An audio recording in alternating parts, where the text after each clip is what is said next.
ভাই, আপনার জন্য একটা খারাপ নিউজ আর একটা ভালো নিউজ নিয়ে আসছি। এখন আপনি বলেন আগে কোনটা বলবো?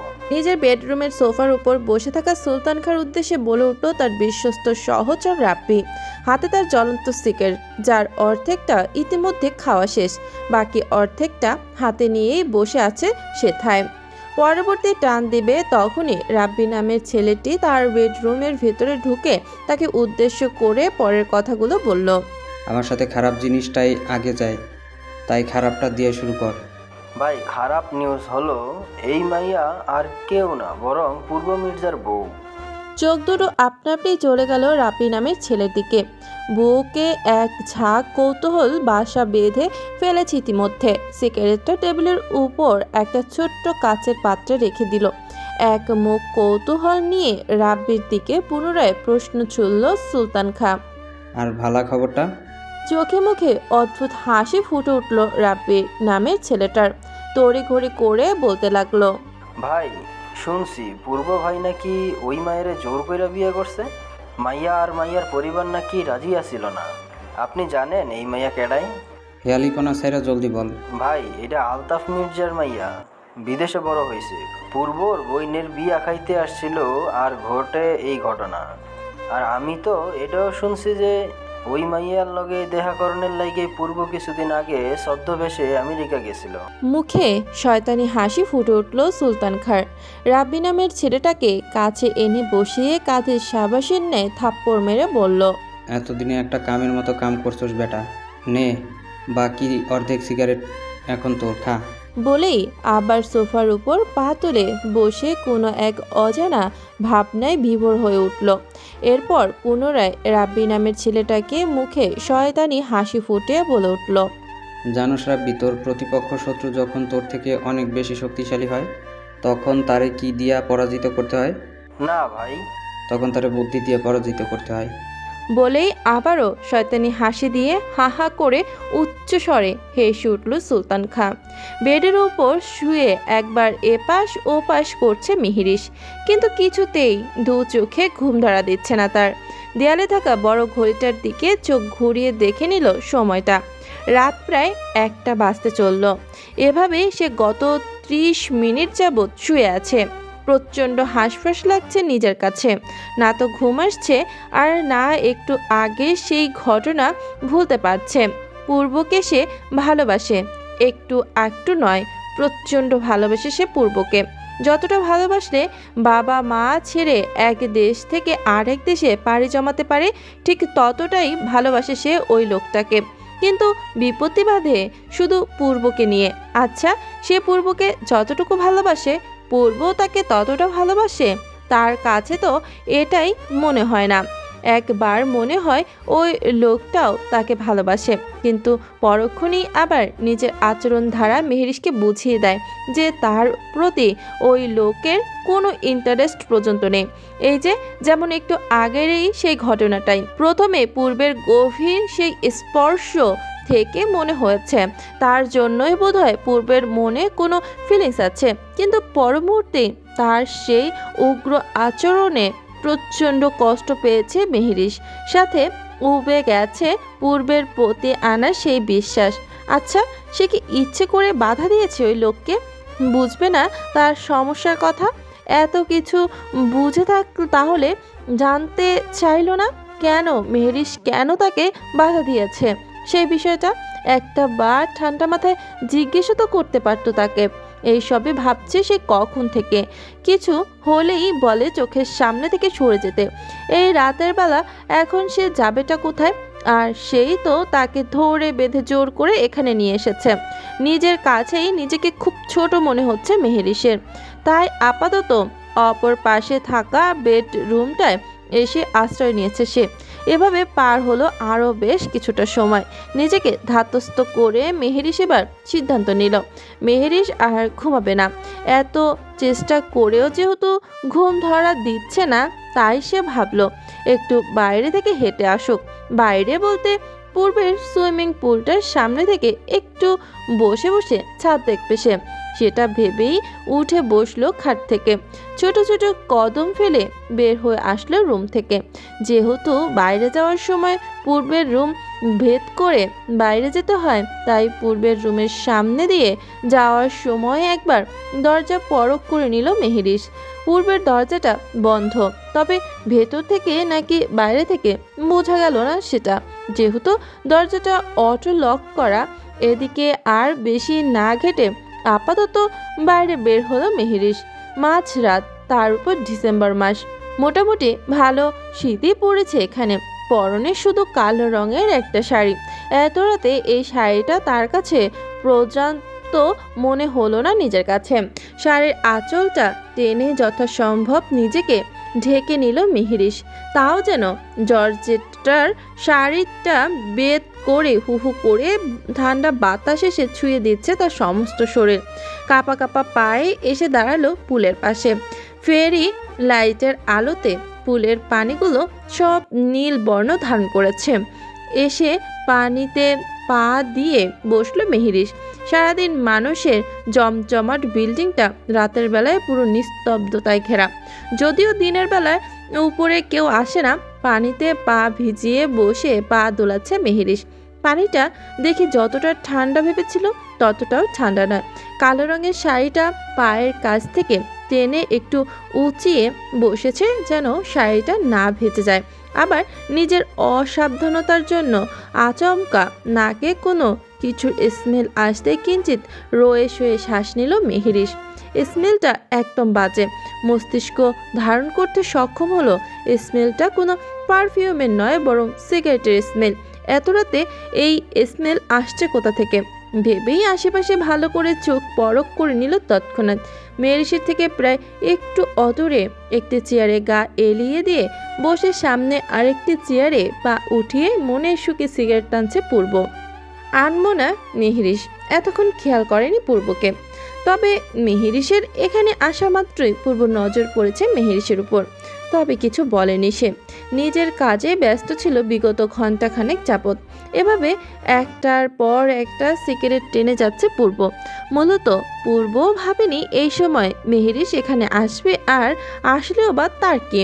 পূর্বের হাতে আচানক সিগারেট দেখে আশ্চর্য হলো মেহেরিস। আগে কখনো এভাবে সিগারেট খেতে দেখেনি মেহেরিস পূর্বকে। সিগারেট কেন, কোনো দিন অন্য কিছু খেতে দেখেনি। হঠাৎ পূর্বকে এভাবে সিগারেট খেতে দেখে কেন জানি না খুব রাগ হলো মেহেরিসের। অথচ পূর্ব এমনভাবে খেয়ে যাচ্ছে দেখে তো মনে হচ্ছে সিগারেটের সাথে পূর্বের খুব গভীর সম্পর্ক। আচ্ছা, এই লোক কি তাকে এখানে দেখেনি? মেহেরিস ভালো করে খেয়াল করতেই দেখল পূর্ব তার দিকেই চেয়ে এক দৃষ্টিতে। তৎক্ষণাৎ শাড়িটা প্রায় খানিকটা পায়ের নিচে নামিয়ে ফেলল মেহেরিস, যাতে নিচের অনেকটা অংশই ভিজে গেছে ইতিমধ্যে। সাথে সাথে উঠে দাঁড়ালো সেখান থেকে। পুলের সাইড দিয়ে হেঁটে গিয়ে পূর্বের সামনে দাঁড়ালো সে।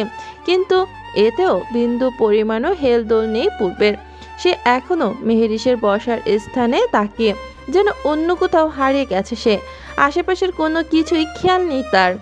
মেহেরিস কিছুটা সামনে গিয়ে আচানক পূর্বর হাত থেকে সিগারেটটা টেনে নিয়ে পুলের ভেতর ছুঁড়ে ফেলে দিল সেটা।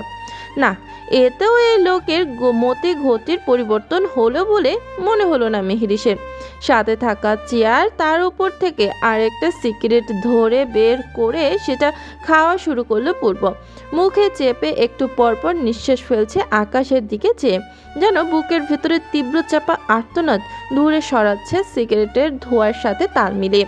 হতভম্ব মেহেরিস অবাক দৃষ্টিতে চেয়ে পূর্বর পানে। কি হয়েছে ওনার? আচ্ছা, মেহেরিসের তখনকার আচরণের জন্য লোকটা কি খুব বেশি কষ্ট পেয়েছে? এর জন্যই কি এভাবে সিগারেট খেয়ে সেই কষ্টের পরিমাণ কমাচ্ছে?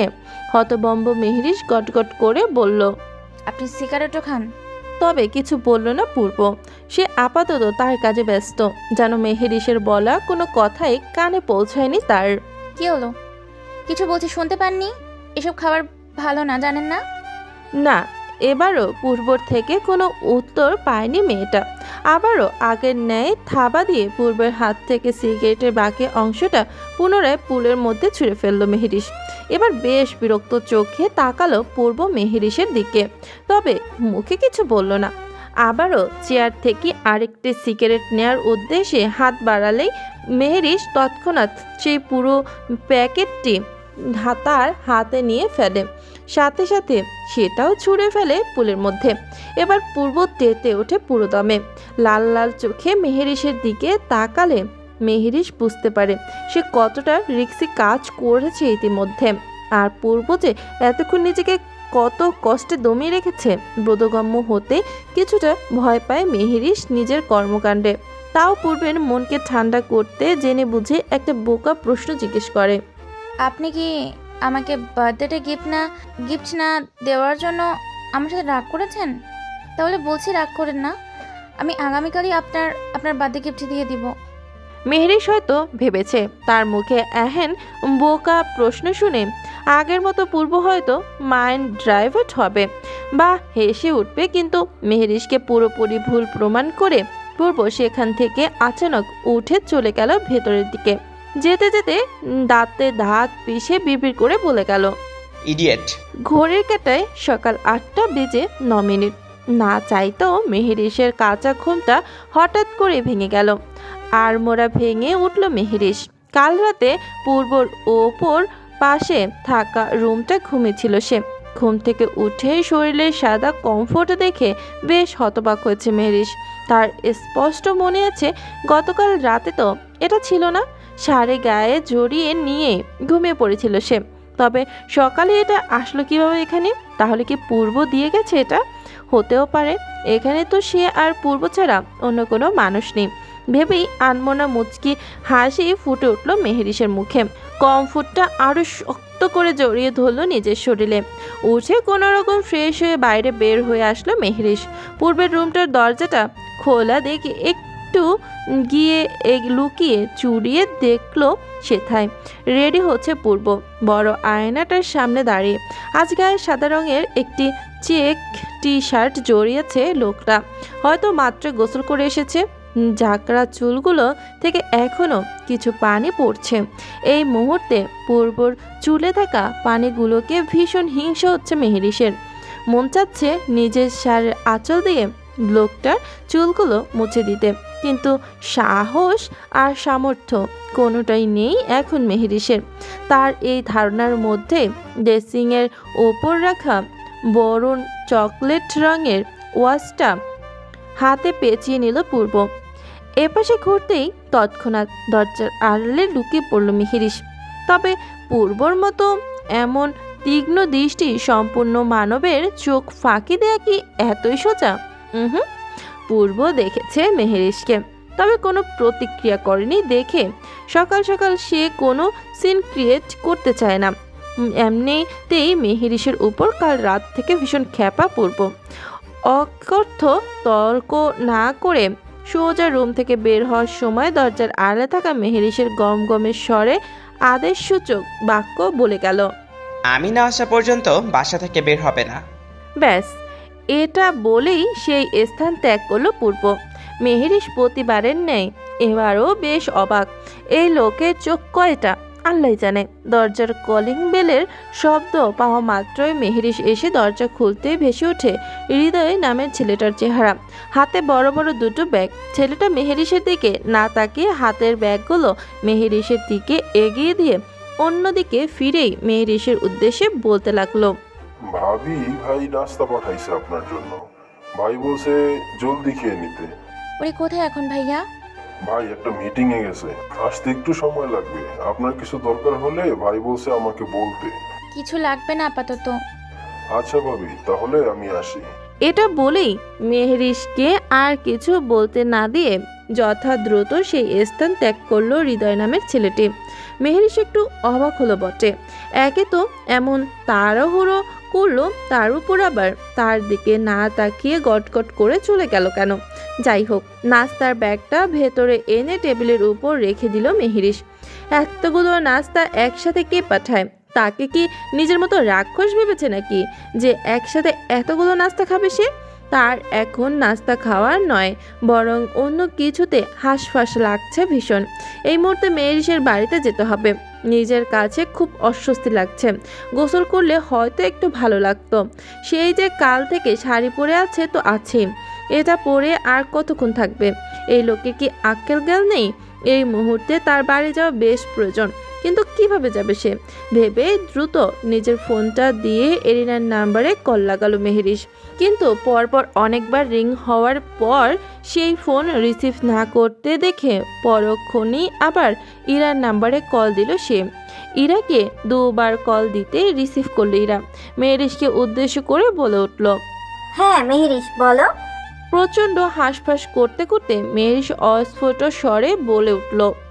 ইরাপু, আসলে তোমার একটু হেল্প লাগতো আমার। হ্যাঁ বলো, কি হয়েছে? মেহেরিশ ইরাকে সব খুলে বলল। ইরা বেশ চিন্তিত হলো, কিন্তু দুর্ভাগ্যবশত সে এখন বাড়িতে নয়, বরং একটু আগে ভার্সিটির উদ্দেশ্যে রওনা দিয়েছে। ইরা তখন মেহেরিশকে আশ্বাস করতে বলে উঠল। তুমি চিন্তা করো না, আমি আয়নাকে ড্রাইভারের সাথে পাঠিয়ে দিচ্ছি, আর তোমার সমস্ত জিনিসপত্র আয়নার কাছে পাঠিয়ে দিচ্ছি, কেমন? শুনেই বেশ আশ্বস্ত হলো মেহেরিশ। কণ্ঠে কৃতজ্ঞতা প্রকাশ করে বলে উঠল। ওকে আপু। আয়না এসেছে প্রায় 20 মিনিট যাবৎ। মেহেরিশকে কল কাটার পর আয়না 30 মিনিটের মাথায় এখানে চলে এসেছে। সাথে করে মেহেরিশের যাবতীয় জিনিসপত্র নিয়ে এসেছে সে।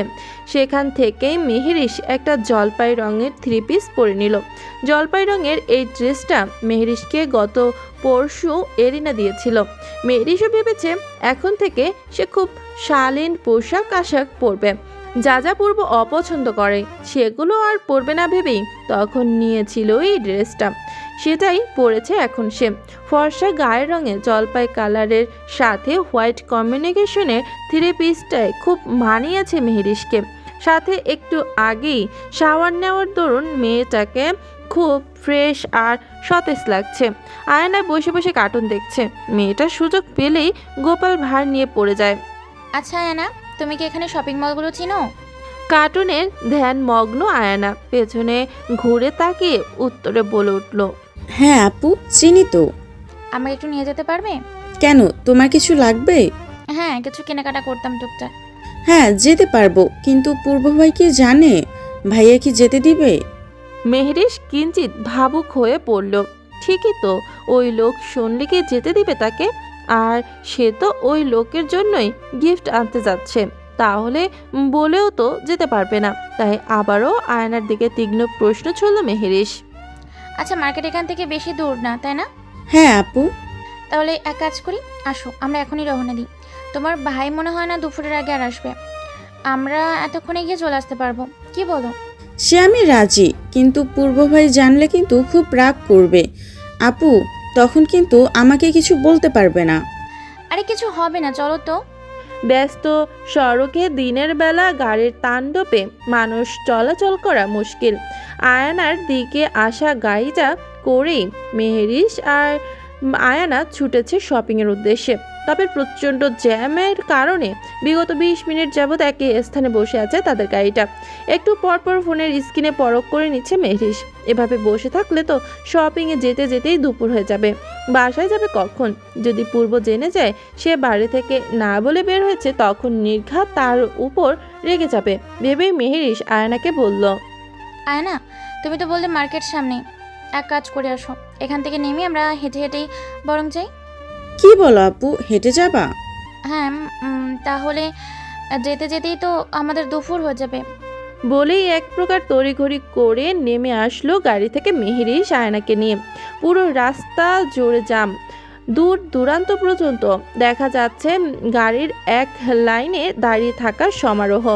আপু এখান দিয়ে গেলে তো অনেক সময় লাগবে, পিছনে আর একটা রাস্তা আছে, ওটা দিয়ে গেলে শর্টকাটে যাওয়া যাবে। কিন্তু কি?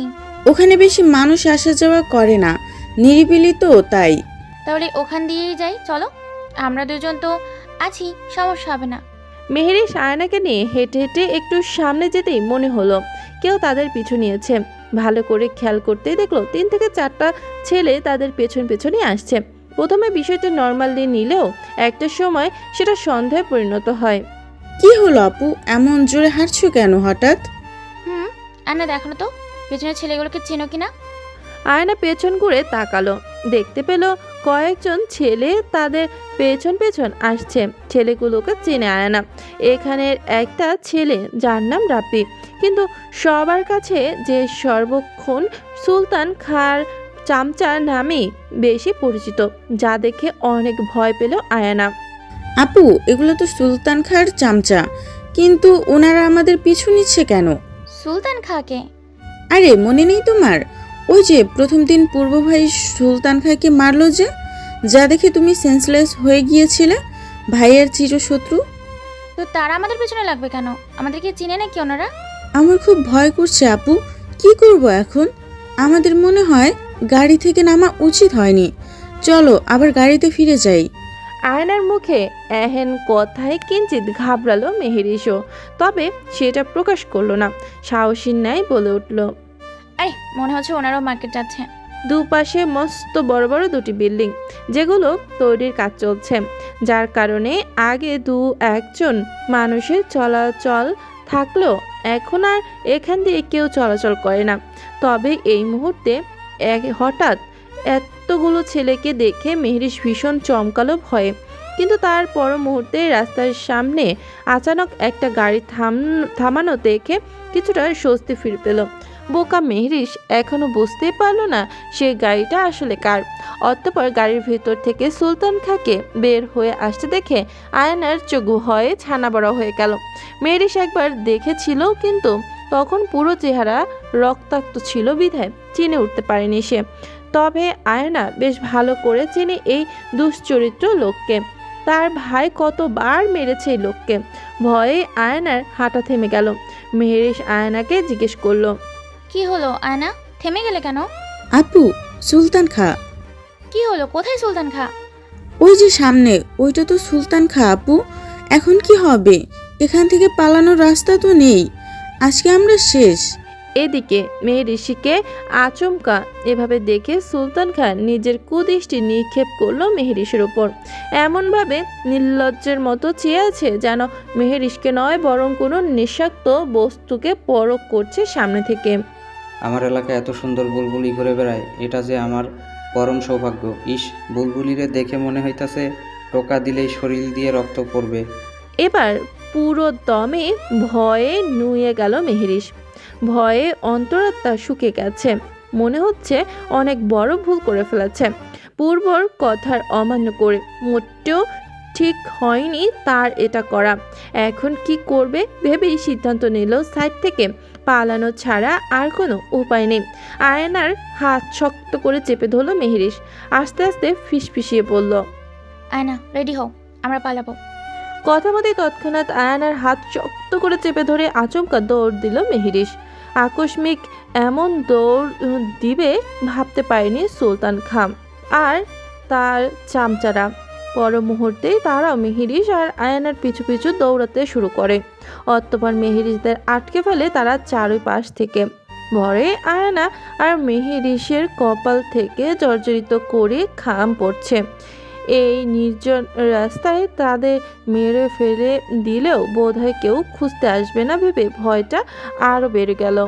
বুলবুলি আমারে দেখে ভয় পাইছে। এই তোরা দেখ, বুলবুলি আমারে দেখে ভয় পাইছে। ভয় পাও কেন বুলবুলি? আমি তোমারে আমার খাঁচার মধ্যে সারা জীবনের জন্য বন্দি করে রাখুম। খুব যত্ন কইরা পোষ মানামো তোমারে। যাই হোক, যতই হোক বিদেশি বুলবুলি বলে কথা। বলেই শয়তানে হাসি দিয়ে উঠল লোকটি। মেহেরিসে প্রচণ্ড ঘৃণা হচ্ছে লোকটির ওপর। দেখুন, আমাদের যেতে দিন, আমরা তো আপনার কোনো ক্ষতি করিনি। তাহলে এইভাবে পথ আটকে রেখেছেন কেন আপনি আঙ্কেল? আচানক মেহেরিসের মুখে আঙ্কেল সম্বোধন শুনে বেশ রেগে গেল সুলতান খাঁ। বয়সের খোঁটা দিয়ে মেয়েটা যে তাকে আঙ্কেল বলে ডেকেছে ভাবতেই রাগে ফেটে উঠে তৎক্ষণাৎ ক্ষিপ্ত মেজাজে তের বেরিয়ে বলে গেল, এই মায়া, আমি তোমার কোন জন্মের আঙ্কেল লাগি? হ্যাঁ, তুমি শুধু আমার বুলবুলি, বুঝেছ? বুলবুলির কণ্ঠস্বরটাতে একদম বুকের ভিতরে গিয়া লাগছে রে রাব্বি। উক্ত কথাটি বলেই মেহেরিসের কাছে এসে হাত ধরবে আকস্মিক ঝড়ের বেগে একটি বাইক এসে থামলো তাদের মাঝ বরাবর। মাথায় কালো হেলমেট, তবে চেহারা না দেখলেও ড্রেস আপ আর ফিটনেস দেখেই মেহেরিসের বুঝতে বাকি নেই লোকটাকে। কিন্তু এই মুহূর্তে এখানে পূর্বকে দেখে কেন জানি পশ্চাৎ খুশি হতে পারল না মেহেরিস চেয়েও। এই লোক থেকে তো বেঁচে যাবে সে, কিন্তু পূর্বর থেকে আজকে বাঁচাবে ভেবেই আচানক ভয়ে আতঙ্কে বিভোর হয়ে উঠল তখন। বাইক থামিয়ে মাথা থেকে হেলমেটটা খুলতেই এলোমেলো চুলগুলো হাত পেছনের দিকে নিয়ে স্বাভাবিক কণ্ঠে সামনে থাকা সুলতান খাঁকে উদ্দেশ্য করে বলল, পিপিলিকার পাখা গজে মরিবার তরে। প্রবাদটা শুনেছিস নিশ্চয়ই। এই মুহূর্তে পূর্বকে এখানে মোটেও আশা করেনি সুলতান খাঁ। পূর্বকে দেখা মাত্রই মনে হয় ভয় পেলেও মুখে স্বাভাবিক ভঙ্গি রেখেই প্রতি উত্তরে বলে উঠল, দেখ পূর্ব, অহেতুক ঝামেলা করিস না। যা শুনে উচ্চস্বরে হেসে উঠল পূর্ব।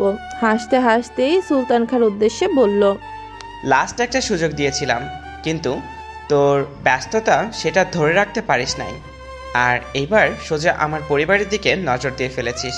বড্ড ভুল করে ফেলেছিস তুই এবার। এদিকে পূর্বকে দেখা মাত্রই পেছনে থাকা ছেলেগুলোর মধ্যে দু একজন দৌড়িয়ে পালাতে চাইল। এখানে উপস্থিত থাকা যে কতটা রিক্সি ছেলেগুলো আজ করতে পেরেই এই পালানোর বুদ্ধি আটল, কিন্তু সাথে সাথে বড় এক মাইক্রো এসে আটকালো তাদের পথ, যেটা থেকে নেমে আসলো সাব্বির সহ আরও কিছু ছেলে। ভয়ে সুলতান খাঁর ছেলেগুলো আটকে উঠল। বুঝতে পারলো আজকে তাদের রক্ষে নেই। ঘুমন্ত সিংহকে জাগিয়ে তুলেছে তারা। নিজেকে ভালো মনে করিস? তোর আর আমার মধ্যে কোনো পার্থক্য?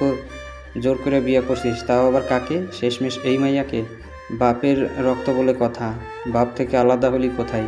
ঘুরে ফিরে বাপ পোলা তো এক জায়গায় আটকাইলি। উচ্চ শব্দে হেসে উঠল সুলতান খাঁ, যেন সামনে থাকা মানুষটাকে কথার মধ্যেই আজ পরাজিত করে ফেলবে সে। মুহূর্তের মাঝেই পূর্বের চোয়াল শক্ত হলো, হাত দুটি মুষ্টিবদ্ধ হলো। জোরে জোরে নিঃশ্বাস নিচ্ছে, নিজের রাগ সংবরণ করার বৃথা চেষ্টা চালাচ্ছে, কিন্তু আদৌ সেটা পারছে না। আরে আরে এমপি সাহেব, রাগ করছো কেন? দেখ, আমাদের মধ্যে কিন্তু কোনো তফাৎ নেই। তুই হয়েছিস তোর বাপের মতো, আর আমি আমার মতোই। তোর বাপের কথা কিন্তু এখনও সবার স্মরণ আছে। বাপ পাগল আসিল মার লাইগা, আর পোলা পাগল হইছে মাইয়ার লাইগা। ইতিহাস ঘুরে ফিরে এক জায়গায় আটকাইল। কুত্তার বাচ্চা, অনেক বড় ভুল করে ফেলেছিস তুই এবার। আমার বাবাকে নিয়ে এমন কথা বলার সাহস হলো কি করে তোর, বাস্টার্ড? বলেই প্যান্টের পেছনে গুজে রাখা রিভলভারটা তাক করল সুলতান খাঁর মাথা বরাবর, যা দেখে সাব্বির দৌড়িয়ে এসে থামাতে চেষ্টা করলো পূর্বকে, কিন্তু ততক্ষণে রিভলভার সরাতে সরাতে গুলি করে বসলো পূর্ব, যা হাত ফসকানোর দরুন মাথার বদলে সোজা হাতের উপর গিয়ে লাগলো সেটা। সময় থেমে গেল, থমকে গেল সবার দৃষ্টি। মেহেরিসের হৃৎপিণ্ডও থমকে যাবার ন্যায় চলাচল করছে কিনা জানে না। চোখের সামনেই এমন মর্মান্তিক দৃশ্য এই প্রথম দেখল সে। অন্যদিকে সুলতান খাঁ হাত থেকে গড়গড়িয়ে টাটকা লাল রক্তের তরল পদার্থ পড়ছে অনিমেষে। হাত ধরে তীব্র ব্যথায় আর্তনাদ করে ওঠে, কিন্তু তাকে ধরার আর সাহস হলো না দাঁড়িয়ে থাকা কারো। ভাই, এটা কি করলি? এটা এখন মিডিয়াকে সামাল দেবো কিভাবে? ওসব বলা মিডিয়ার ধার ধারে নেই পূর্ব। কুত্তার বাচ্চাকে আজকে আমি শেষ করে ফেলবো। ওর কলিজাটা ছিঁড়ে কুত্তাদের খাবো আমি। বলেই আবারও গুলি করতে নিলে সেটা আকস্মিক কেড়ে নেয় হাত থেকে সাব্বির। মূলত সে জানে পূর্ব এখন নিজের মধ্যে নেই, হুশ জ্ঞান কিছু নেই তার বন্ধুর এই মুহূর্তে। তাই এখানে আপাতত পূর্বকে রাখা যাবে না ভেবেই পূর্বকে ধাক্কা মেরে সরানোর বৃথা চেষ্টা করলো সাব্বির। সাব্বিরের ধাক্কায় এক চুলও নড়ল না পূর্ব। এখনও তার রাগ কমেনি এক রত্তিও। এদিকে মেহেরিস ভয়ে আয়নায় হাত খামচে ধরে আছে, যেন অচেতন হয়ে ঢলে পড়ল বলে। তৎক্ষণাৎ পূর্বর ঘুরে পেছনে তাকালো মেহেরিসের দিকে, উগ্র মেজাজে চেঁচিয়ে সাব্বিরের উদ্দেশ্যে বলে উঠল, সাব্বির, এদের আমার চোখের সামনে থেকে সরিয়ে নিয়ে যা, না হলে আমি কি করব মাথা ঠিক নেই আমার। সাব্বির পূর্বের রাগ বুঝতে পেরে মেহেরিসের আর আয়নার কাছে এগিয়ে বলে উঠল, তোমরা আমার সাথে বসো। বলেই এক প্রকার আয়নার হাত ধরে টেনে নিয়ে গাড়িতে বসালো সাব্বির। মির্জা মঞ্জিলে নিয়ে এসেছে সাব্বির আয়না আর মেহেরিসকে। আয়না বাড়িতে এসেই সবাইকে সবকিছু খুলে বলেছে। তা না হলে মেহেরিসের এই অবস্থা দেখে সবাই এক প্রকার বারবার জিজ্ঞেস করত কেন এই অবস্থা হয়েছে মেয়েটার। তাই আগে সব কিছু খুলে বলে দিয়েছে সে। মেহেরিস বাড়িতে এসে কারোর সাথে তেমন কথা বলেনি, তার মাথায় শুধু একটা কথাই ঘুরপাক খাচ্ছে, কি এমন অতীতের কাহিনী যে বারবার এভাবে তাদের মাঝখানে আসছে, আর যেটা সে ছাড়া সবাই জানে। আর পূর্বই বা তাকে এত অপছন্দ কেন করতো আগে? কেনই তার পরিবারের সাথে এতদিন কারো কোনো সম্পর্ক ছিল না? কেন নিজ বাড়িতে রেখে তার পাপা পাড়ি জমিয়েছিলেন আমেরিকায়? তবে এতে নিশ্চয়ই তার মা এবং পূর্বের বাবা সংগঠিত কোনো সম্পর্ক আছে, এই ব্যাপারে মোটামুটি শিওর সে। আজ সে সব প্রশ্নের উত্তর জানবে, আর এভাবে চুপ বসে থাকবে না মেহেরিশ। কি সেই কালো অতীত এক এক করে তার সব কিছু জেনেই ছাড়বে আজ সে। অনেকক্ষণ যাবৎ হাঁসফাঁস করতে করতে একটা সময় মেহেরিশ তার সিদ্ধান্তে অটল হলো, এই ভেবে যে আজকে সে তার পেছনে লুকিয়ে থাকা অতীতের সব কাহিনী সম্পর্কে অবগত না হওয়া পর্যন্ত দম নিবে না। কিন্তু জানবে কিভাবে, আর তাকেই বা বলবে কি এসব? পরক্ষণেই মাথায় এইসব চিন্তাভাবনা ঘুরপাক খেলে কিঞ্চিত থমকে যায় মেহেরিশ। কার কাছ থেকে জানবে সে এইসব কাহিনী? আচ্ছা, পূর্বর মা মানে তার চাচি বলবে তাকে এসব? নিজের রুম থেকে হন্তদন্ত হয়ে ছুটল মেহেরিশ। আপাতত উদ্দেশ্য রাহিমা বেগমের রুম। নিজের প্ল্যান মতোই রাহিমা বেগমের রুমের উদ্দেশ্যে গেলে দেখতে পেল রাহিমা বেগম ঘুমাচ্ছেন। শরীরটা ভালো নয় বেশি, ডায়াবেটিস ধরা পড়েছে সেদিন এরিনার মুখ থেকে শুনেছিল মেহেরিশ। রাহিমা বেগমকে ঘুমিয়ে থাকতে দেখে সব আশা ভেঙে গুড়িয়ে গেল যেন। এখনকার কাছ থেকে সে তার হাজারো প্রশ্নের উত্তর খুঁজে পাবে। মেহেরিশ মা, এখানে কি করছো তুমি? কিছু লাগবে তোমার? আলেয়া বেগমের ডাকে মেহেরিশ তার অযাচিত ভাবনা থেকে বের হয়ে আসে। এই মুহূর্তে আলেয়া বেগমকে দেখে আশা অনুরূপ আলো জ্বলে উঠল তার মস্তিষ্কে। আলেয়া বেগম তো তার ফুপি, নিশ্চয়ই উনি সব জানবে অতীতের ব্যাপারে।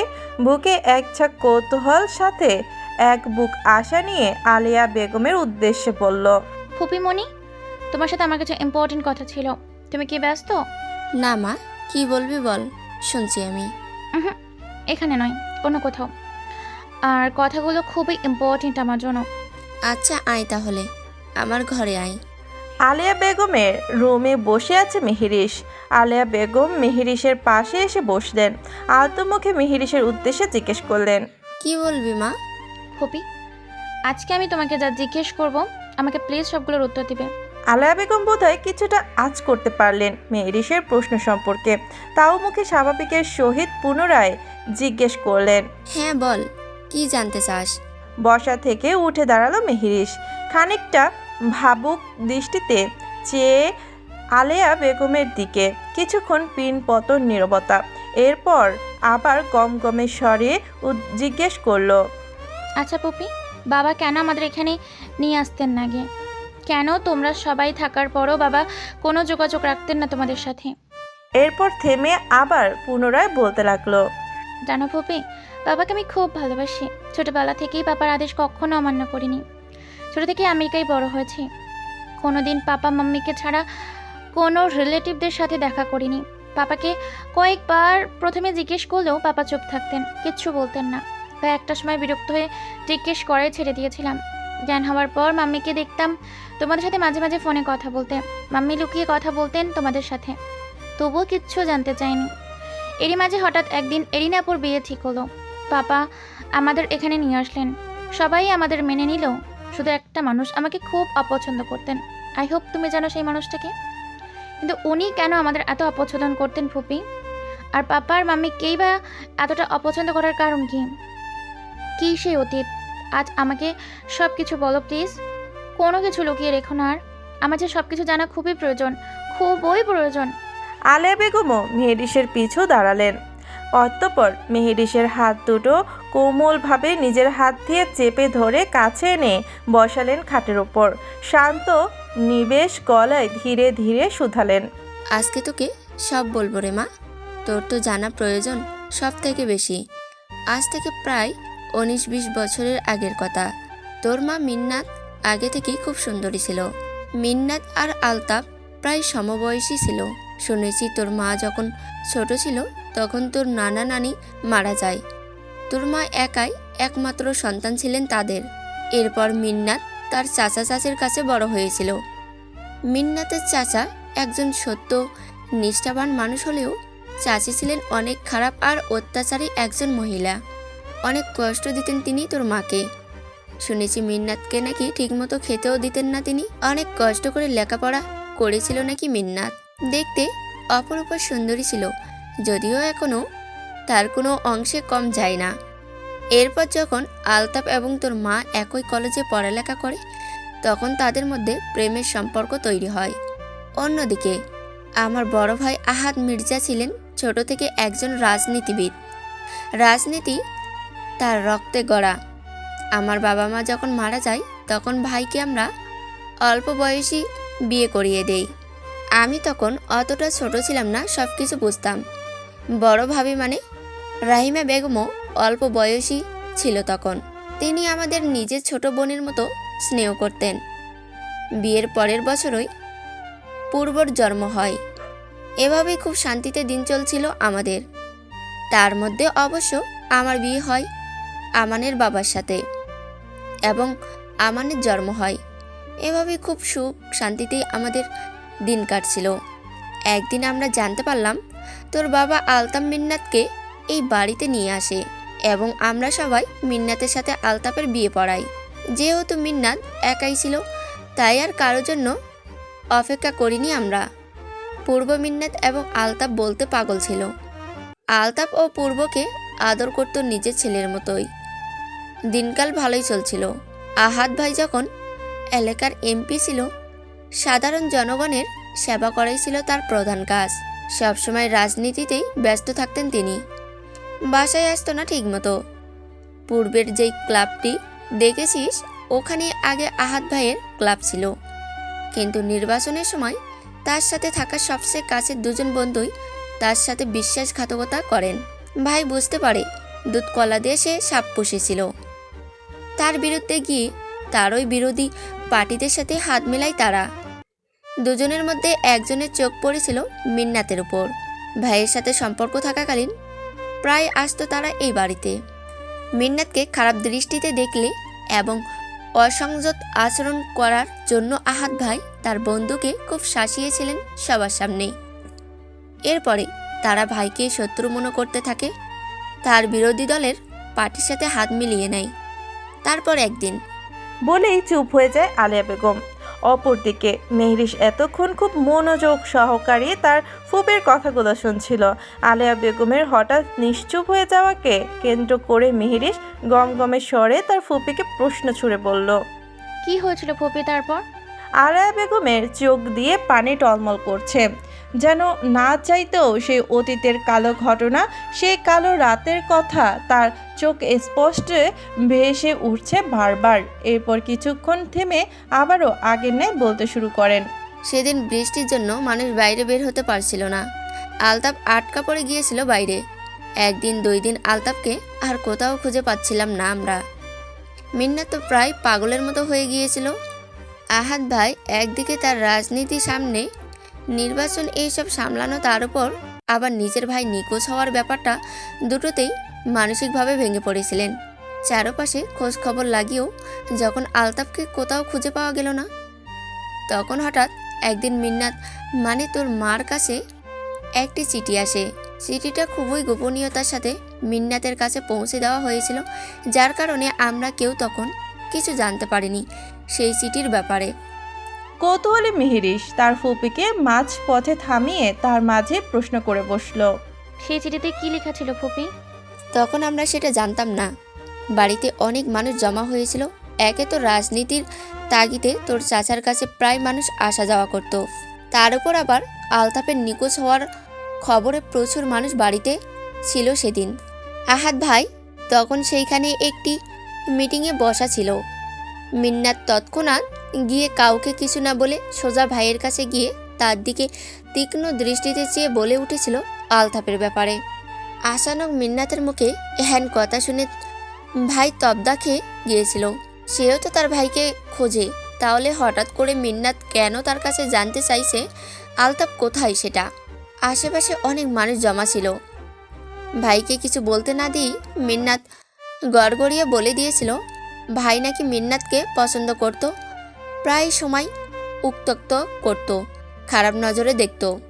তাই নাকি আলতাফকে সে গুম করে দিয়েছে বা কোথাও ছড়িয়ে দিয়েছে। আশেপাশের মানুষ তখন সেটাই বিশ্বাস করেছিল, কেননা মিন্নাত দেখতে এতটা সুন্দরী ছিল যে কেউ তার কথা অবিশ্বাস করতে পারল না। তার মধ্যে আবার যেহেতু আলতাফকে খুঁজে পাওয়া যাচ্ছিল না, তাই ব্যাপারটা সবাই সত্যি ভেবেই নিয়েছিল। শুরু হয় ভাইয়ের উপর মানুষের তপ্ত অভিমান। আশ্চর্যভাবে সেদিন রাতেই আলতাফকে খুঁজে পাওয়া যায় বাড়ির সামনে। পরবর্তীতে মিন্নাত সব কিছু খুলে বলে আমাদের। চিঠিতে লেখা ছিল মিন্নাত এরকম করলেই তারা আলতাফকে ছাড়বে, না হলে পরের দিন লাশ দেখবে দরজার সামনে। সেদিন মিন্নাতের জায়গায় আমি হলেও বোধহয় এমন করতাম। মিন্নাত খুব অনুতপ্ত ছিল, কিন্তু এতে যাও হওয়ার হয়ে গিয়েছিল। আলতাফ বাড়িতে এসে সিদ্ধান্ত নেয় সে আর এখানে থাকবে না, চলে যাবে আমেরিকা। এমনিতেই রাজনীতির পছন্দ করতো না আলতাফ, তার উপর সেদিন হওয়া ঘটনা থেকে ভয় পেয়ে গিয়েছিল সে প্রচণ্ড। তাই মিন্নাতকে নিয়ে পাড়ি জমায় আমেরিকা। কিন্তু ঘটনা এখানেই শেষ না, তারপরে ঘটতে থাকে মানুষের বিভিন্ন রকম আহাজারি। ভাই সেইবার নির্বাচনে বিপুল ভোটে পরাজিত হয়। রাস্তায় ঠিকমতো বের হতে পারতো না ভাই। মানুষ নানা কথা জোরে তাকে নিয়ে হাসাহাসি করত। এতদিনের কৃতত্ব একটা মিথ্যা রটনায় মুছিয়ে দিয়েছিল। একে তো নিজের চরিত্রে এভাবে মিথ্যা অপবাদ নিয়ে মানুষের হাসাহাসি, তার উপর আবার নির্বাচনে পরাজিত হওয়া, এর মধ্যে নিজের ভাই হঠাৎ দূরে চলে যাওয়া, এত কিছু ভাই একসঙ্গে মেনে নিতে পারেনি। একদিন কাউকে কিছু না বলে চলে যায় দূরে কোথাও। অনেক খোঁজাখুঁজি করে ভাইকে আমরা কোথাও না পেলে হঠাৎ একদিন খবর আসে, কি ফুপি? ভাই আমার আত্মহত্যা করেছে বাংলো বাড়িতে। বলেই নিজের শাড়ির আঁচল দিয়ে চোখের পানি মুছলেন আলেয়া বেগম। এরপর পুনরায় বলতে লাগলো, জানো মেহরিস, ওই দিনটা আমার এখনো চোখের সামনে ভাসে। আমরা সবাই ভাইয়ের এভাবে চলে যাওয়াটা মেনে নিতে পারিনি। বিশ্বাস করতে কষ্ট হচ্ছিল ভাইয়ের এভাবে চলে যাওয়াটা। পূর্ব তখন সব বুঝতো। 11 বছরের ছিল পূর্ব তখন। নিজের বাবার এভাবে চলে যাওয়া মেনে নিতে পারেনি পূর্ব। রক্ত পাথরের ন্যায় হয়ে গিয়েছিল। অন্যদিকে রহিমাও ভাইকে খুব ভালোবাসতো। এরিনা তখন পেটে ছিল। ভাই এভাবে আমাদের একা করে দিয়ে যাবে কল্পনাও করিনি আমরা। রাহিমা এতটাই শকড হয়ে গিয়েছিল যে সেও ভাইয়ের সাথে রুমে গিয়ে থাকা শুরু করে দিয়েছিল। কারোর সাথে দেখা করতো না, সেই রুমেই পড়ে থাকতো, ঠিকমতো খাওয়া দাওয়া পর্যন্ত করতো না। এমনকি পূর্বর খোঁজ খবর পর্যন্ত রাখতো না। পূর্বকে আমরা আমাদের সাথে নিয়ে আসি। রহিমাকে অনেক জোর জবরদস্তি করেও এখানে সাথে করে নিয়ে আসতে পারিনি। এরিনা ওখানেই হয়েছে। এরিনা হওয়ার সময় আমরা বিলকিস বেগমকে এখানে পাঠাই রহিমার সাথে থাকার জন্য। তবুও রহিমা স্বাভাবিক হতে পারেনি। পূর্ব মা বাবা ছাড়া 3টা বছর আলাদা থেকেছে। মা থেকেও মায়ের কাছ থেকে দূরে ছিল ছেলেটা।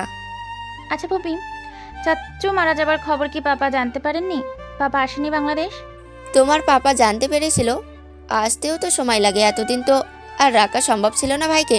কিন্তু 3 থেকে 4 দিন পর তোমার পাপা এখানে আসলেও বাড়িতে ঢুকতে দেয়নি ছোট পূর্ব এসব কিছুর জন্য আলতাফ আর মিন্নাতকেই দায়ী করত। পূর্বর দিকটা ফেলার মতো না। ছোটবেলা থেকেই এত কিছু একসাথে নিতে পারেনি ছেলেটা। খুব জিদ্দি আর একরোগার টাইপের ছেলে পূর্ব। আস্তে আস্তে বড় হতে হতে বাবার সব রাজনীতি হাল ধরা শুরু করলো, মানুষের মন জয় করলো। আজ এই পর্যায়ে এসেছে নিজের পরিশ্রমে আর সাধারণ মানুষের ভালোবাসায়। তবে তোদের কারো নাম শুনতে পারতো না পূর্ব। তার তালিকায় তোরা ছিলি সব থেকে অপ্রিয়। কিন্তু দেখ মা, অতীতে যা হয়েছে সেই রেশ ধরে বসে থাকলে মানুষ কষ্ট ছাড়া আর কিছুই পাবে না। পূর্ব পাল্টিয়েছে, আমি দেখেছি ওর চোখে তোর প্রতি ভালোবাসা। ও ছোটবেলা থেকেই একটু বদরাগী, যেটা ওর সেটা ওরই। ভালোবাসবে কিন্তু মুখ ফুটে কিছু বলবে না কোনো দিন। তুই কি পারবি মা ওদের সম্পর্ক স্বাভাবিক করতে? এর জন্য যে আগে পূর্বকে বুঝতে হবে তোর। আর আমি জানি আমাদের মেয়েই পারবে সব কিছু ঠিক করতে। কি পারবি না? আমি আমার সর্বোচ্চ চেষ্টা করব ফুপি। আর তাছাড়া বাকি কথাটুকু শেষ করার আগে উচ্চ শব্দে মেহেরিসের হাতে থাকা ফোনটি বেজে উঠল। স্ক্রিনে তাকিয়ে দেখলো ছোট্ট ছোট্ট অক্ষরে সেভ করা সাব্বির নামটা। একটু চমকালো মেহেরিস। এই সময় আবার সাব্বির ফোন করেছে কেন? খারাপ কিছু হয়নি তো আবার? আকস্মিক ভয়ে বুকটা কিঞ্চিত কেঁপে উঠল মেহেরিসের। হাঁসফাঁস করতে করতে রিসিভ করলো ফোনটা। কানে চেপে ধরতেই শুনতে পেল সাব্বিরের অকপটে বলা, হ্যাঁ মেহেরিস, তুমি কোথায়? আন্টি মানে পূর্বর আম্মুকে একটু দিতে পারবে? ওনাকে ফোনে পাচ্ছি না। সাব্বিরের গলাটা কেমন শোনালো মেহেরিসের নিকট। আকস্মিক ভয়টা তড়ি ঘড়ি করে বেড়ে গেল উল্টো। কি হচ্ছে ভাইয়া? আপনার কণ্ঠে আমার শোনাচ্ছে কেন? আরে বলো না, পূর্ব নাকি তখন বাড়িতে গিয়ে সব ভাঙচুর করেছে তার ফ্ল্যাটে। ক্লাব থেকে হৃদয় আমাকে ফোন দিয়ে জানালো এই মাত্রই। আমি এখন অনেকটা দূরে আছি, ওখানে পৌঁছাতে অনেক সময় লেগে যাবে আমার। এই মুহূর্তে আন্টি ছাড়া আর কেউ ওকে শান্ত করতে পারবে না। আম্মানকেও ফোন দিয়ে পাচ্ছি না। ভরকালো মেহেরিস পুরো দমে। আজ পূর্বর এই অবস্থার জন্য দায়ী তো সে, তার জন্যই তো আজ এত কিছু ঘটলো। কিন্তু একটা মানুষের এত রাগ কী করে থাকতে পারে ভেবে পায় না মেহেরিস। আর একটু আগেই তো সে দেখে আসলো রাহিমা বেগম ঘুমাচ্ছে। অসুস্থ শরীরে এখন এই কথা শুনলে নিশ্চয় আরও অসুস্থ হয়ে যাবে ভেবেই সাব্বিরকে উত্তরে বলল, ভাইয়া আমি দেখছি। বলেই তট জলদি ফোন কেটে বের হয়ে যেতে যেতে আলিয়া বেগমকে বলেও গেল, ফুপি দোয়া করো, তোমাদের রাগী ছেলেকে মানাতে যাচ্ছি, বেঁচে ফিরলে আবার কথা হবে।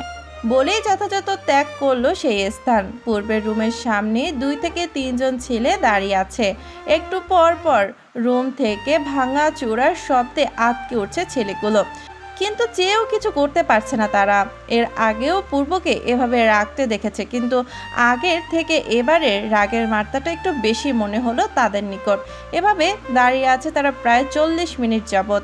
ঠিক এমন সময় মেহরিশ তড়িঘড়ি করে উঠে আসলো এখানে। পূর্বের রুমের সামনে 3টে ছেলেকে দাঁড়িয়ে থাকতে দেখে তাদেরকে পার করে সামনে যেতে নিলেই হঠাৎ হৃদয় নামের ছেলেটি আচানক মেহরিশের উদ্দেশ্যে করে বলে উঠল, ভাবি এখন যাইয়েন না, ভাই অনেক রেগে আছে। একটু আগে আমি গিয়েছিলাম মনে অনেক সাহস নিয়ে, কিন্তু ভাই আমাকে দেখা মাত্রই পায়ের কাছে শ্যুট করেছে।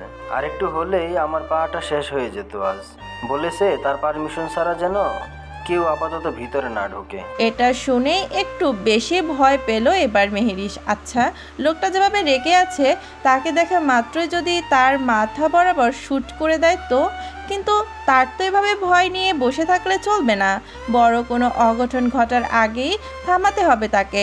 যদি এই লোকের কিছু হয়ে যায় তখন কি করবে সে ভেবে হৃদয় নামের ছেলেটির কথাতে তোয়াক্কা না করে ভেতরে প্রবেশ করলো মেহরিশ। দরজা খোলাই ছিল, ভেতরে ঢোকা মাত্রই স্তব্ধ হয়ে গেল মেহরিশ। সকালেই কি সুন্দর পরিপাটি করে গুছানো ঘরটা মুহূর্তের মধ্যেই ভাঙাচোরা এলোমেলো হয়ে আছে। পুরো রুম জুড়ে শুধু কাচের টুকরো এদিকে সেদিকে পড়ে আছে। ভয় ঢুক গেল মেহরিশ। কাচ ডেঙিয়ে আর একটু ভেতরে ঢুকতে চোখে পড়ল সোফায় এলিয়ে বসে থাকা পূর্বের দিকে। চোখ বন্ধ, হাত থেকে চুয়ে চুয়ে রক্ত পড়ছে গড়িয়ে, অথচ সেদিকে বিন্দু মাত্রই হেলদোল নেই লোকটার। যেন আসবাবপত্রের সাথে নিজের রাগের বহিঃপ্রকাশ ঘটিয়ে এখন বড্ড ক্লান্ত সে।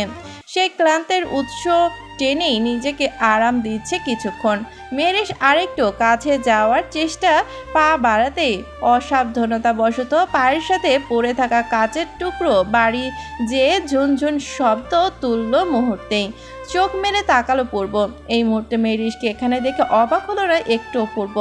নির্বিকার অর্থে চেয়েও পুনরায় চোখ দুটো আলকুচে বন্ধ করে নিল, যেন তার সামনে কেউই নেই। মেহরিশ এবার মনে মনে একটু সাহস সঞ্চয় করতে সক্ষম হলো। সে তো ভেবেছে হয়তো তাকে দেখা মাত্রই না আবার রেগে ফেটে পড়ে। পূর্বর রক্তে মাখা হাতটা কাছ থেকে দেখে আটকে ওঠে মেহরিশ। তড়িঘড়ি করে সামনে কিছু না পেয়ে শরীরের ওড়নাটা চেপে ধরলো পূর্বের ক্ষতস্থানে।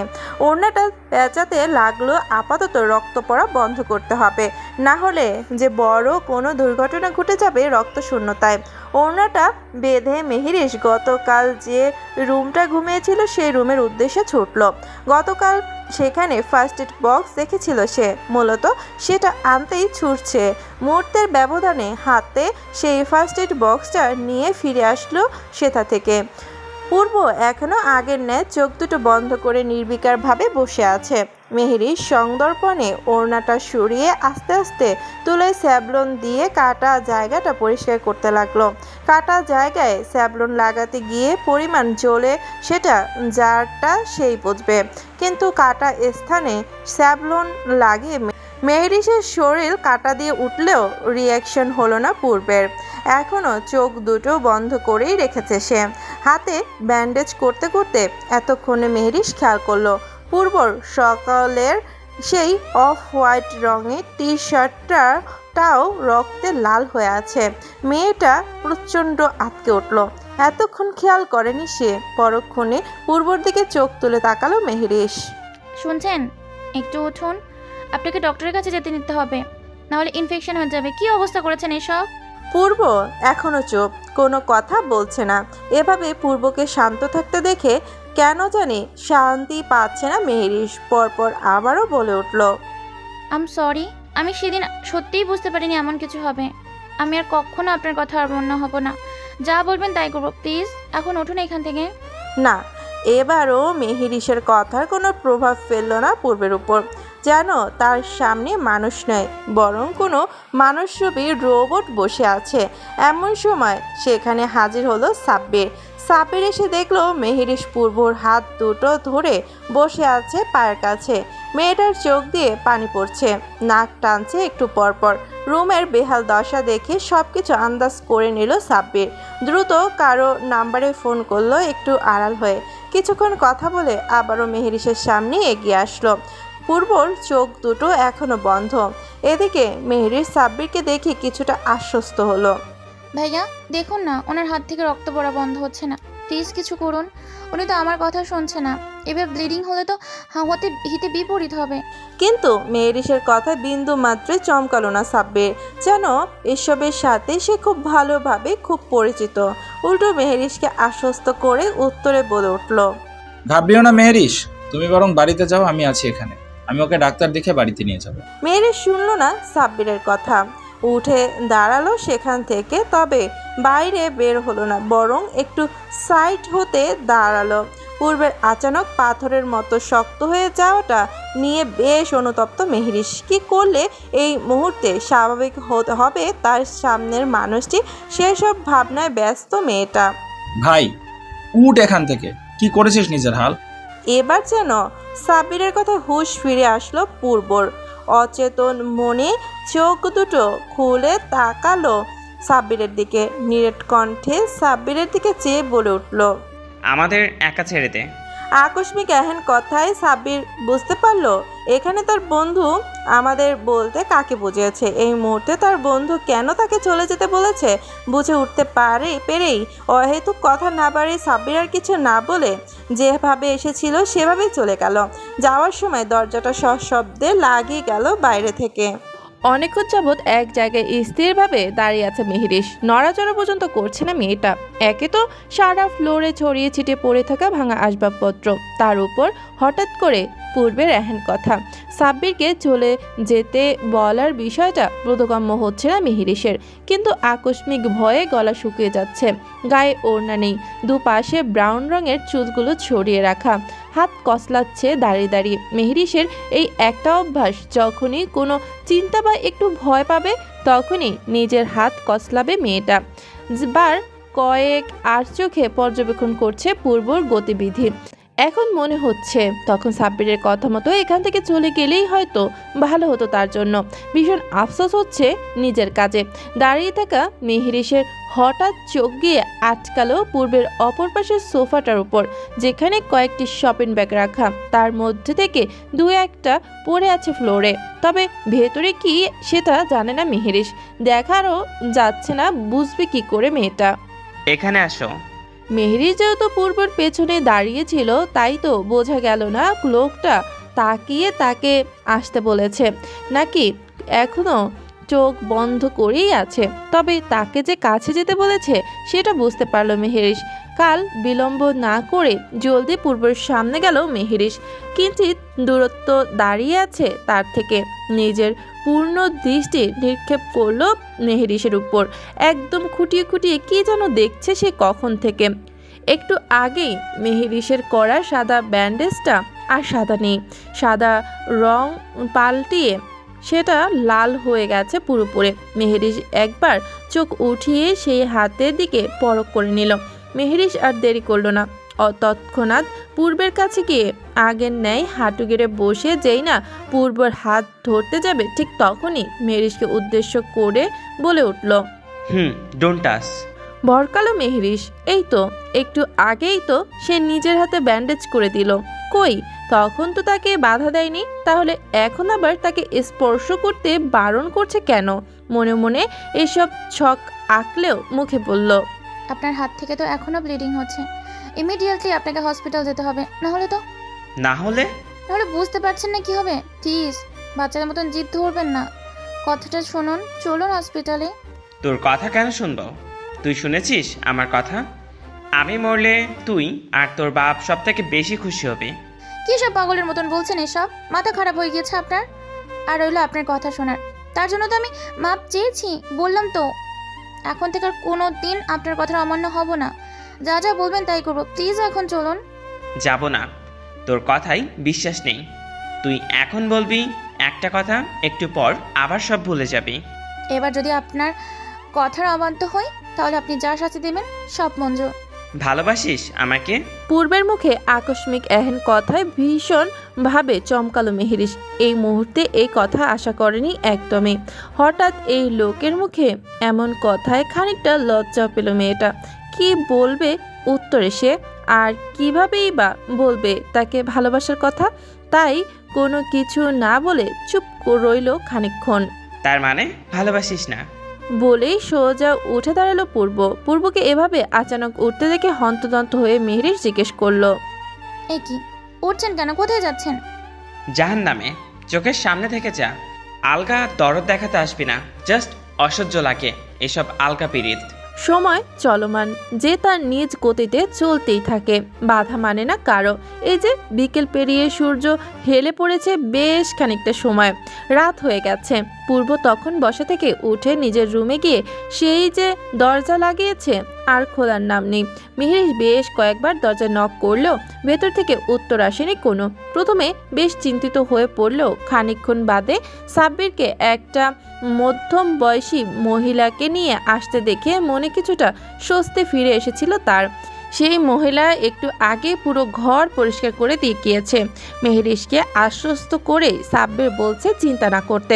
পূর্ব এসবের সাথে পূর্ব পরিচিত, রাগের বশে ভাঙচুর করাটা তার স্বভাব। মেহেরিস তখন সেই শপিং ব্যাগ খুলে বেশ কয়েকবার ড্রেস দেখছিল। ড্রেসগুলো সব তার গায়ের মাপ দেখে আন্দাজ করেছে ড্রেসগুলো নিশ্চয়ই তার জন্য এনেছিল পূর্ব। মূলত সকালে পূর্ব একটা মিটিংয়ে গিয়েছিল অ্যাটেন্ড করতে। আস্তে আস্তে দেরি না হলেও আসার সময় মেহেরিসের জন্য কিছু ড্রেস কিনে নিয়ে আসতে একটু লেট হয়নি তার। পরক্ষণেই বাড়িতে এসে মেহেরিসকে কোথাও দেখতে না পেয়ে ভয় পেয়ে যায় পূর্ব। সিসি ক্যামেরা চেক করলে বুঝতে পারে মেহেরিস আয়ানাকে নিয়ে বাসা থেকে বের হয়েছে। ঠিক তখনই মেহেরিসদের গাড়ির ড্রাইভারকে পূর্ব ফোন করলে জানতে পারে তারা গাড়িতেও নেই, বরং গাড়ি থেকে নেমে মার্কেটে গিয়েছে অন্য রাস্তায়। রাস্তাটা সম্পর্কে ধারণা আছে পূর্বের। মেহেরিসের ফোন ট্র্যাক করা ছিল আগে থেকে। অজানা আশঙ্কায় পূর্ব আর দেরি না করে মেহেরিসকে খোঁজার জন্য বের হয়ে যায় গ্যারেজে থাকা বাইক নিয়েই। আর তখন গিয়েই দেখতে পায় এই দৃশ্য। সাব্বির তখন সেই মহিলাকে নিয়েই চলে গেছে রুম থেকে। যাওয়ার আগে অবশ্য মেহেরিসকে বলেছিল তার সাথে যাওয়ার জন্য। তার বন্ধুকে সে খুব ভালো করে চেনে। যেই পর্যন্ত নিজের মাথা ঠান্ডা না হবে কারোর সাথে কথা তো দূর, কারো চেহারা দেখলেও রেগে যাবে। কিন্তু মেহেরিস রাজি হয়নি যেতে, সে এখানেই থাকবে, কোথাও যাবে না। আর তাই সাব্বিরও আর জোর করেনি মেহেরিসকে। সে কখন থেকে পূর্ব না খাওয়া, তার উপর আবার শরীর থেকে এতগুলো রক্ত ঝরেছে। মেহেরিস টানা 2 ঘন্টা যাবৎ কিচেনে ইউটিউব ঘেটে ঘুটে স্যুপ বানিয়েছে পূর্বর জন্য।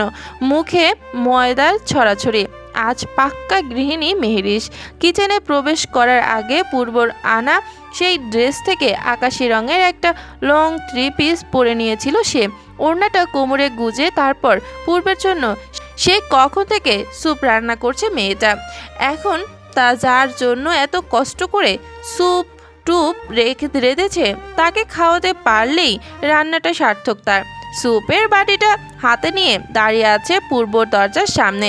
এক হাতে গরম বাটিটা ওড়না দিয়ে ধরে রেখে আরেক হাতে সে কখন থেকে দরজা নক করে যাচ্ছে, অথচ ওই পাষণ্ড মানুষটা দরজা খোলা তো দূর, একটাবার রেসপন্স পর্যন্ত করেনি। মেহেরিসের মন চাচ্ছে স্যুপ পূর্বের মুখে নয় বরং মাথায় ঢালতে। কি ভেবে যে শেষমেশ এই পাষণ্ড হৃদয়হীন একটা মানুষকে মন দিয়েছে সে আল্লাহ জানে। আমেরিকায় কি ছেলের অভাব পড়েছিল যে শেষমেশ এই লোককেই ভালোবাসতে হলো তার? মেহেরিসও হার মানার মতো মেয়ে না, আজ দেখে ছাড়বে কি করে এই লোক দরজা না খুলে থাকতে পারে। অবশেষে মেহেরির মাথায় একটা দুষ্ট বুদ্ধি এলো। অন্য কোনো উপায়ন্তর না পেয়ে দরজার সামনে ঘেঁষে দাঁড়িয়ে জোরে জোরে বলতে লাগলো, হ্যাঁ লেক্স বল, শুনছি আমি। আরে না, আমি তো কিছুদিন পরেই চলে আসবো, তোদের ছাড়া থাকা সম্ভব বল? এবার আসলে জমিয়ে পার্টি করবো, প্রমিস।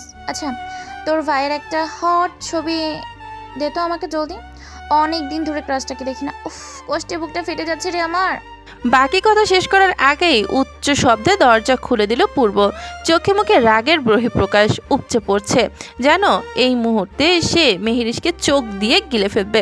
পরনে আগের সেই ড্রেস আপ, কিছুই চেঞ্জ করেনি লোকটা, তাহলে এতক্ষণ রুমের ভেতর করেছেটা কি? তবে মেহেরিসের হাতের উপর ফোনের পরিবর্তে স্যুপের বাটি দেখে কপাল কুঁচকালো পূর্ব। প্রশ্নাত্মক দৃষ্টিতে চেয়ে মেহেরিসের পানে। মেহেরিস বোধহয় এটার সূচকই ছিল এতক্ষণ। সোজা পূর্বকে পাশ কাটিয়ে চলে গেল রুমের ভেতর। স্যুপের বাটিটা ছোট্ট টি টেবিলের উপর, তার উপর রেখে বেডের এক কোনায় গায়ের পায়ের উপর পা তুলে বসলো। পূর্ব পেছনে ঘুরে মেহেরিসের কার্যকলাপ পর্যবেক্ষণ করছে। মেয়েটা চাইছেটা কি বুঝতে পারছে না সে। কি চাই? এইভাবে বিনা পারমিশনে রুমে ঢুকছো কেন? ও হ্যালো, বিনা পারমিশনে আমি অন্য কারো রুমে ঢুকিনি। নিজের মানুষের রুমে ঢুকতে বুঝি পারমিশন লাগে?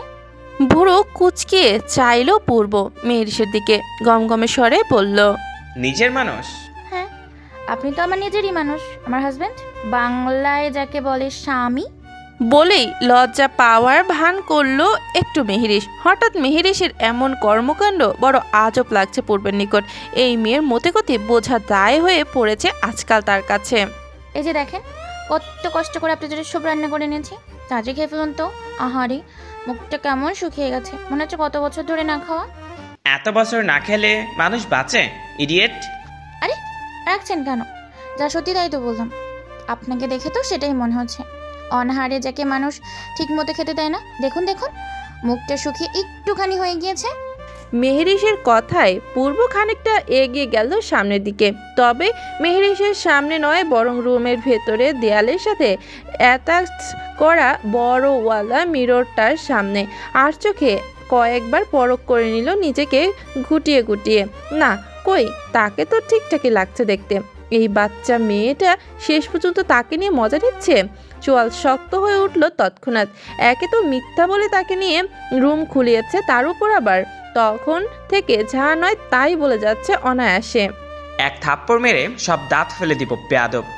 যা শুনে মেহেরিস ভয় পাওয়ার বদলে উল্টো শব্দ করে হেসে উঠল।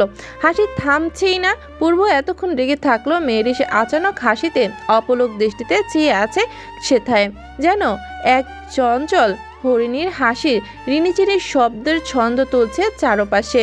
মুহূর্ত থমকে যাক, সব কিছু এখানেই থেমে যাক, তবুও না থামুক তার সামনে থাকা সেই ভুবন মোহিনীর হাসির শব্দ। আরে ওখানে দাঁড়িয়ে আছেন কেন? এখানে আসেন, ঠান্ডা হয়ে যাচ্ছে তো। পূর্বকে তাও সেই একই জায়গায় স্থির হয়ে দাঁড়িয়ে থাকতে দেখে মেহেরিস এবার আচানক বসা থেকে উঠে পূর্বের সামনে এগিয়ে গিয়ে পূর্বের হাত ধরে টেনে এনে খাটের উপর বসালো তাকে। এদিকে মেহেরিসের এমন অদ্ভুত কাণ্ডে হতবাক পূর্বকে আর কিছু বলতে না দিয়ে আচানক স্যুপের বাটি থেকে এক চামচ স্যুপ নিয়ে মুখে পুরে দিল। চামচে থাকা সবটুকু স্যুপ ব্যাপাচাকে খেয়ে গেল পূর্ব পুরোদমে। এই কোন মেহেরিসকে দেখছে সে? বাটির অর্ধেকটা স্যুপ এখানে বিনা বাক্যে খেয়ে নিল পূর্ব। না, এতটা খারাপ হয়নি খেতে। খেতে খেতে পর্যবেক্ষণ করলো মেয়েটা সকালে তার জন্য পছন্দ করে আনা সেই 3 পিস থেকে একটা 3 পিস পরেছে। আকাশি রঙের কামিজটা একদম মানিয়েছে তার শরীরের সঙ্গে। মাথায় ঘোমটাটা থাকলে বোধহয় নতুন বউ বউ লাগতো পুরো। আস্তে আস্তে বাটির সবটুকু স্যুপ খাইয়ে দিল মেহেরিশ পূর্বকে। পানির গ্লাসটা থেকে পানি খাইয়ে উঠে দাঁড়ালো সেই বাটিটা নিয়ে। পরক্ষণেই আবার বাইরে গিয়ে কিছু মেডিসিন নিয়ে এলো হাতে করে। সাব্বির তখন পূর্বের পার্সোনাল ডক্টরকে বলে সেই মেডিসিনগুলো সাথে করে নিয়ে এসেছিল। মেহেরিশকে যাওয়ার সময় বলে দিয়েছিল যদি পারে তাহলে যেন এগুলো খাইয়ে দেয় তাকে। মেহেরিশ সেখান থেকেই 2টো মেডিসিন খুলে পানির গ্লাসটা হাতে দিতে দিতে বলল, নিন, এগুলো খেয়ে ফেলুন তো। পূর্ব বাধ্য ছেলের মতোই হাত থেকে মেডিসিনগুলো নিয়ে খেয়ে নিল। আজ যেন পূর্ব মেহেরিশের নিকট নিতান্তই ছোট্ট বাচ্চা। তুমি খেয়েছো? তো কি ভেবেছেন না খেয়ে থাকবো? আমি বাবা ওই সবে নেই, সবার আগে আমার খাওয়া। এখন চুপচাপ এখানে ঘুরে পড়েন, রাত অনেক হয়েছে, আমি পাশের রুমে আছি, কিছু লাগলে আমাকে ডাকেন। কোথাও যাওয়া যাবে না। এতক্ষণ তো পুরো বাঙালি বউয়ের মতো স্বামীর সেবা যত্ন করলেন, বউয়ের দায়িত্ব পালন করলেন, এখন স্বামীকে তার দায়িত্ব পালন করতে দিবেন না? আমি আবার বাবা কারো কাছে ঋণই থাকতে চাই না। মানেটা আমি আজকে আপনাকে হাতে কলমে শিখিয়ে দিব। বলেই দরজাটা সশব্দে লাগিয়ে লক করে দিল পূর্ব।